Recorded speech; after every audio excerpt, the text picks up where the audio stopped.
Donc, petite capsule vidéo sur les catégories des matériaux. En gros, au dernier cours, on a vu que lorsqu'on veut faire un objet technique, on doit regarder c'est quoi les contraintes qu'il va subir.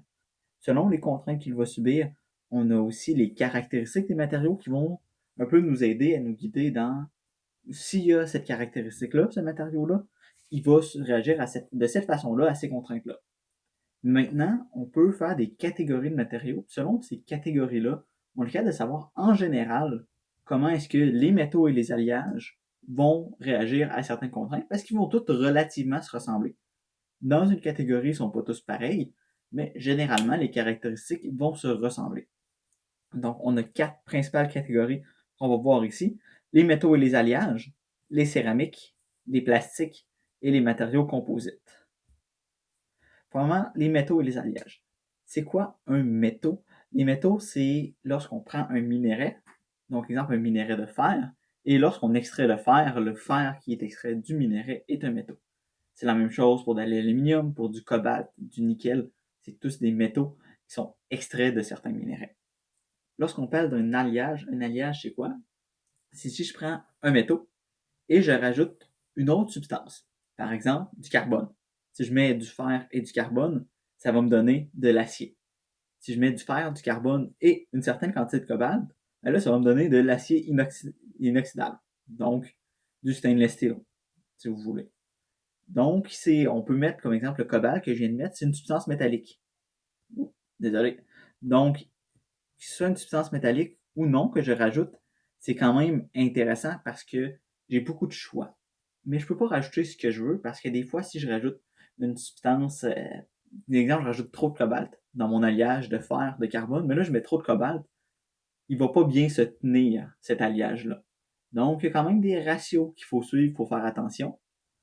Mais sinon, les propriétés caractéristiques des métaux, vraiment, ils vont être durs, ils vont avoir une bonne conductivité thermique. Donc, si je veux les chauffer, ça réchauffe très facilement. Et ils vont être magnétiques. Ça, c'est pas tous les métaux qui sont magnétiques, mais généralement, la plupart des métaux sont magnétiques. Sinon, ils ont un problème principal, les métaux et les alliages, c'est qu'ils s'oxydent très facilement. Plusieurs façons de les protéger. Ça, on peut soit les peinturer, donc faire une petite couche de peinture, ça va empêcher l'oxydation de se produire. On peut les enduire d'huile ou de graisse. Si on les enduit d'huile ou de graisse, ça fait une petite couche protectrice. Cette couche-là, il faut juste faire attention, il faut toujours la refaire parce que ça va partir, c'est pas quelque chose qui va rester aussi longtemps que la peinture. Sinon, on peut les galvaniser. Ça, c'est quoi la galvaniser? C'est, on va venir mettre une petite couche de zinc sur le dessus. On va faire un petit lame qui va sur la galvanisation et on va venir galvaniser une petite cuillère. Donc, on va reparler un petit peu plus profondément lorsqu'on va parler de ce lab-là. Et sinon, on peut les couvrir d'un autre métal qui est résistant à l'oxydation. Par exemple, le stainless steel qu'on vient de parler, l'acier inoxydable, donc de l'acier où j'ai beaucoup de chrome, ça résiste à l'oxydation, donc je peux faire une petite couche de ça sur le dessus. Ça va protéger mon acier ou mon fer qui est à l'intérieur. C'est 4 petites options qui sont utilisées de nos jours là, pour ça. Ensuite, on a les céramiques, si on veut regarder la prochaine catégorie. Les céramiques, c'est quoi? C'est produit par un mélange de matière inorganique lorsqu'il est chauffé. Donc, je fais un mélange. Par exemple, de la roche, du sable et du ciment. Si je les mélange ensemble et que je les chauffe, ça va me faire du béton. Du béton, c'est une céramique. Parce que c'est un mélange de matière inorganique qui est chauffé. Le verre, ça en a un autre. C'est du silicate. Le silicate, lorsque je le chauffe, ça va faire du verre. Si on parle de la porcelaine ou quand on fait de la poterie, c'est la même chose. Un mélange de matière inorganique qui, lorsqu'il est chauffé, va donner une céramique. Celles-ci vont avoir différentes caractéristiques. Ils vont être dures, généralement. Ils vont résister à la corrosion, donc elles ne vont pas s'oxyder. Ils ont une faible conductivité électrique. Donc, ils sont souvent utilisés lorsqu'on fait des travaux sur les lignes électriques et qu'on ne veut pas que l'électricité passe. On va utiliser des céramiques. Sinon, ils résistent bien à la chaleur et bien à l'usure. Une utilité de ces deux caractéristiques-là, ça va être les freins d'une voiture. On veut que ça résiste à la chaleur parce que lorsque je vais ralentir, je vais peser sur les freins ça va venir faire un frottement, donc il y a beaucoup de chaleur qui va se faire, mais il y a aussi beaucoup d'usure. Je voudrais pas qu'après 2 fois que j'arrête ma voiture, il faut que je change mes freins. Je veux que ça résiste bien. Donc les céramiques sont aussi utilisées là-dedans. Si on veut les protéger, dans certains cas, qu'est-ce qu'on va faire? On va les enduire d'un vernis. Par exemple, si vous faites de la poterie, après avoir fait chauffer votre pot de poterie, il faut le vernir parce que sinon, il va se défaire. Et aussi, ce n'est pas correct pour manger à l'intérieur. Je ne peux pas manger directement dans mon pot. Donc, je vais l'enduire d'un certain vernis qui va me permettre de manger et aussi qu'il va se tenir, il ne va pas se défaire avec le temps. Sinon, il faut faire attention d'éviter les chocs thermiques. Les céramiques, on peut souvent les utiliser pour exemple, faire cuire quelque chose, je le mets dans le four. Exemple, je fais un gratin dans un pot en céramique. Mais là, lorsqu'il est dans le four, je ne vais pas le remettre tout de suite dans un bassin d'eau glacée. Parce que le chaud au froid, il va faire craquer ma céramique. Donc, il faut faire attention à ça. Sinon, il faut éviter son contact avec les substances acides ou basiques, les substances très acides et très basiques. Donc, exemple, si je mets du citron, il n'y aura pas de problème, là, mais si je mets du HCl, donc des substances beaucoup plus basiques, beaucoup plus acides ou beaucoup plus basiques, là, ça va venir manger mes céramiques. Donc, c'est pas bien. Ensuite, les matériaux composites. Ça, les matériaux composites, c'est un mélange hétérogène d'au moins deux matériaux de catégories différentes. Donc, par exemple, je prends un métaux et une céramique. Si je fais un mélange de ces deux-là, je vais avoir un matériau composite. Par exemple, le béton renforcé. Le béton, c'est une céramique. Le renfort qu'on utilise, ça va être des renforts en fer ou en acier. Donc, comment que ça fonctionne généralement? C'est on va faire une matrice de béton. Donc, j'ai un bloc de béton dans lequel je viens positionner certains renforts, donc mes tiges de fer. Qu'est-ce que ça fait, ça? C'est que mon béton va venir s'agripper aux tiges de fer. Donc, ça va augmenter la résistance du béton. Le résistant va être, il va juste être plus rigide. Si je mets des barres de fer à l'intérieur, que si j'en mets pas, il va être plus solide, ça va prendre plus la contrainte va devoir être plus forte pour briser le béton. Un autre exemple qu'on peut avoir, c'est une planche de surf.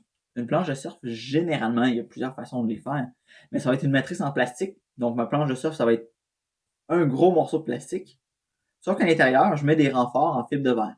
Donc, des petits morceaux de fibre de verre qui vont venir y donner de la rigidité puis qui vont améliorer les caractéristiques de mon plastique. Donc, si on vient chercher le meilleur des deux mondes. Cependant, quand je vais aller chercher ce meilleur des deux mondes-là, j'ai deux questions importantes à me poser. Parce que si je ne me les pose pas, je vais avoir des problèmes. Premièrement, est-ce que la matrice et les renforts vont bien adhérer ensemble? Par exemple, je fais du béton renforcé, mais le béton ne vient pas bien coller sur mes renforts en fer. Ça va servir à rien, ça va juste glisser. Ils vont glisser un sur l'autre, et là, j'aurai pas les effets escomptés. C'est pour ça que généralement, les barres de fer utilisées, ou le rebar qu'ils appellent, ils ont plein de petites rainures à l'intérieur. C'est pour aider le béton à s'agripper. Sinon, c'est pas super lisse non plus, parce que sinon, le béton a de la misère à s'agripper sur ces renforts de fer-là. Sinon, est-ce que les matériaux vont se déformer dans certaines situations? Par exemple, je fais un renfort en un autre matériel que le fer pour mon béton, mais là, selon le chaud et le froid, celui-là va trop se contracter ou va trop s'étirer, hein, que ça va venir faire craquer mon béton. Donc mon béton, oui, lui, il va bouger selon les cycles chaud-froid, hiver-été, mais si mon renfort à l'intérieur s'étire trop ou se contracte trop, puis c'est lui qui vient faire craquer mon béton, ça fonctionne pas. C'est pas ça qu'on veut. On veut que les deux vont s'étirer ou se relâcher à peu près pareil. Donc, il faut faire attention à ça aussi.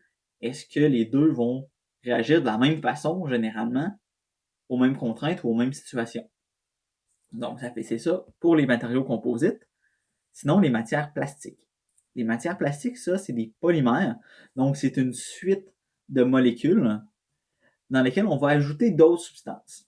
Donc, des polymères seuls, ça va être un type de matériel, un type de matériau. Mais là, si j'ajoute d'autres substances à l'intérieur de ces polymères-là, souvent à base de pétrole, je vais avoir du plastique. Et là, en ce moment, on va voir deux types de plastique. Je vais voir les plastiques thermodurcissables, donc ceux-là ici, Et sinon, j'ai thermoplastique. Donc ça, il faut faire attention parce que les deux ont quand même des caractéristiques relativement différentes. Le plastique thermodurcissable, on peut penser, exemple, il y a des planches de skateboard, de planches à roulettes qui sont faites en plastique. C'est des petites planches super légères là, qui se remportent super bien dans le sac à dos. Ça, c'est du plastique thermodurcissable. Ça va être dur, ça va être résilient, c'est rigide. Tu peux le laisser au soleil, ça va pas fondre, j'ai pas de problème avec ça, je peux quand même le réchauffer, ça tient bien. Ça, c'est des thermodurcissables. Donc, lorsqu'on pense à un plastique qui est dur, qui est rigide, ça, c'est du thermodurcissable. Par exemple, les plastiques pour les bacs de poubelle. Ça ressemble un peu à ça. Mais sinon, j'ai aussi des thermoplastiques. Ces thermoplastiques-là, il faut penser à une bouteille d'eau. La bouteille d'eau est relativement élastique. Je peux la déformer, elle reprend sa forme, il n'y a pas de problème. Elle résiste à la corrosion. Jamais j'ai vu une bouteille de plastique se dégrader à cause qu'elle est en contact avec l'air ou les rayons du soleil. Ça se tient bien. C'est super léger aussi. Je voudrais pas une bouteille de plastique super lourde. C'est neutre chimiquement. Je peux mettre de l'eau à l'intérieur. Il n'y a pas de problème. Ça réagit pas avec grand chose. Mais ça se déforme de façon permanente quand c'est chauffé. Donc, les thermodurcissables, eux, vont résister à la chaleur. Ils vont pas se déformer lorsqu'ils sont chauffés. Tandis que les thermoplastiques, eux, ils vont se déformer. Donc ça, c'est la principale caractéristique que vous pouvez utiliser si vous voulez les différencier. C'est vraiment là, la façon la plus facile. Je veux savoir thermodurcissable, thermoplastique. Je veux prendre une allumette, je la mets à côté. Si ça change de forme, c'est un thermoplastique. Si ça change pas de forme, ça va être un thermodurcissable. Et sinon, si je veux protéger ces matières plastiques-là, qu'est-ce que je peux faire? À l'intérieur de ma chaîne de polymères, donc ma chaîne de molécules, à l'intérieur, je peux venir ajouter des antioxydants. Si j'ajoute des antioxydants dans cette chaîne de molécules-là, ça va venir empêcher l'oxydation, ça va la retarder. Sinon, je peux ajouter des pigments, donc une certaine couleur, qui va venir absorber les rayons ultraviolets. Et ça va aussi empêcher la corrosion ça va faire qu'il va durer plus longtemps, tout simplement. Et sinon, je peux ajouter un revêtement imperméable, parce que si j'ai pas de revêtement imperméable, généralement, ça va pas durer super longtemps, parce que l'eau va quand même les attaquer très fortement. Donc, si je mets un petit revêtement imperméable, ça va faire que mes matières plastiques vont pouvoir durer beaucoup plus longtemps. Maintenant, on vient de voir les quatre principales, on vient de voir quatre catégories de matériaux. Sinon, une chose qu'on peut faire à certains matériaux, c'est des traitements thermiques, qu'on appelle.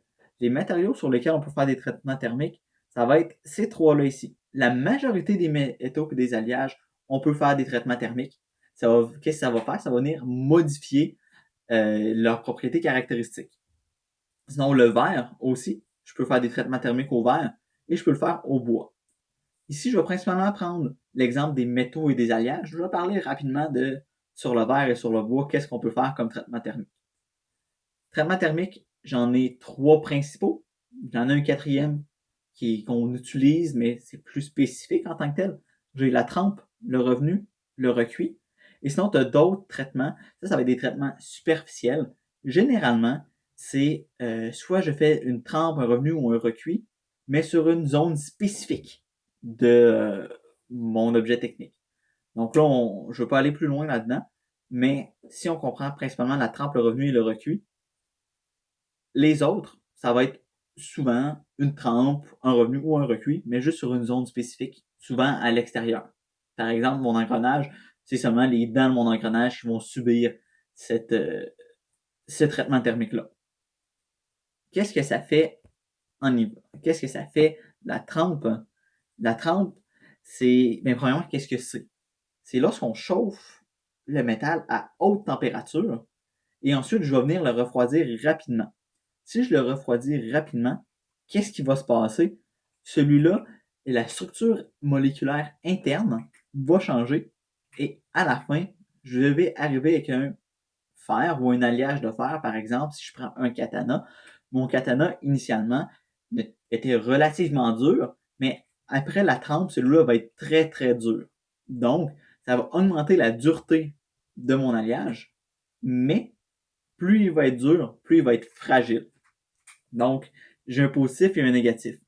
Petite vidéo pour montrer rapidement la trempe d'un katana, ça ressemble à quoi? C'est super intéressant. Si vous voulez plus de détails, là, vous me poserez des questions de pourquoi ça fait ça. Mais juste le look, ça ressemble à quoi? J'ai mon katana super chaud. Je le trempe dans l'eau.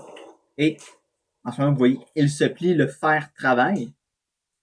Et maintenant, j'ai un fer qui va être super dur, mais très fragile. Pourquoi est-ce qu'il va être dur et fragile? C'est parce que j'ai beaucoup de stress qui s'accumule. Comme là, on l'a vu, il l'a plié, il l'a déplié, il l'a plié dans l'autre sens par après. Tout ça, c'est des stress qui s'accumulent à l'intérieur de mon katana et c'est ça qui va le rendre fragile. Si on veut qu'il soit moins fragile, qu'est-ce qu'on peut faire? On peut utiliser le prochain procédé, le revenu. Le revenu, qu'est-ce que c'est? C'est, je vais euh, prendre mon... On va reprendre l'exemple du katana. Je vais reprendre mon katana. Là, je vais le refaire chauffer, mais un petit peu moins qu'avant. Exemple, avant, je l'avais chauffé à 1200 degrés Celsius. Maintenant, je vais le faire chauffer à 700, 800. Dépendant la température que je vais le remettre, ça va changer les propriétés qu'il va avoir finalement. Mais qu'est-ce que ça fait? C'est que ça vient enlever les stress qui sont accumulés à l'intérieur de mon katana.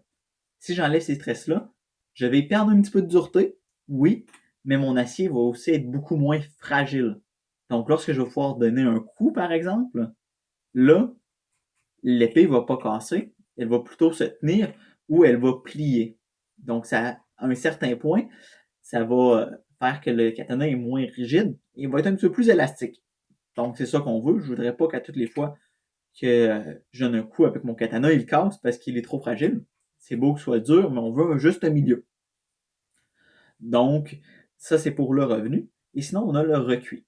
Disons que j'ai fait chauffer mon katana, j'ai fait ma trempe, j'ai fait mon revenu, mais là, je l'ai manqué. Tout simplement, je l'ai mal fait.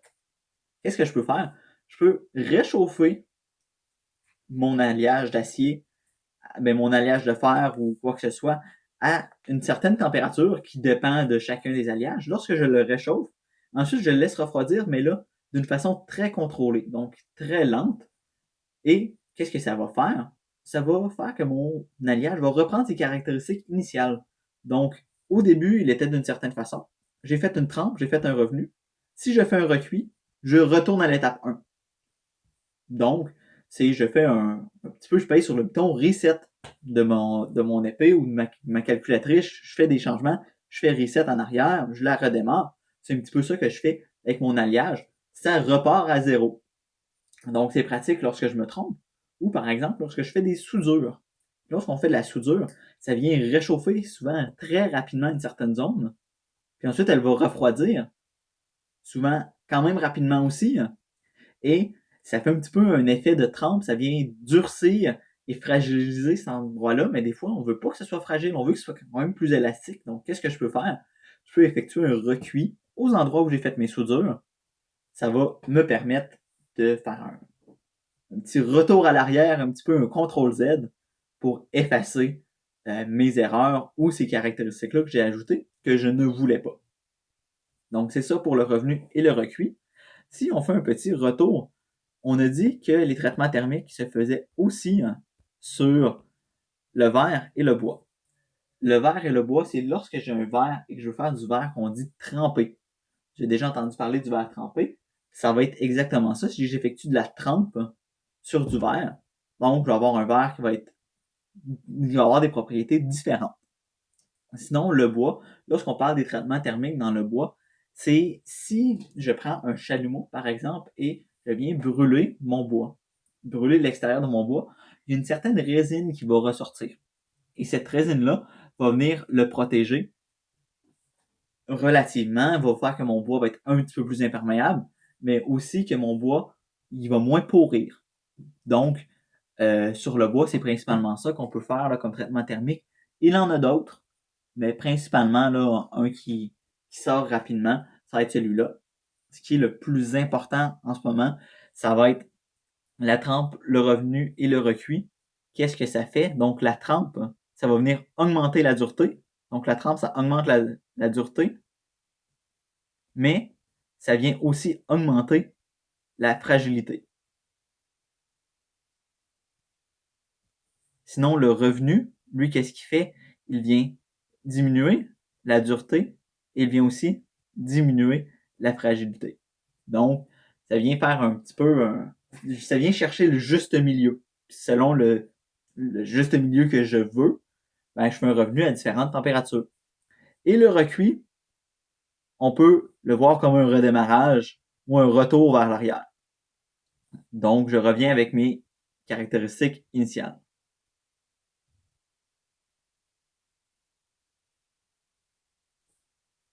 Dernière chose, je vous ai préparé un petit tableau juste ici que je vais déposer dans l'ordre du jour.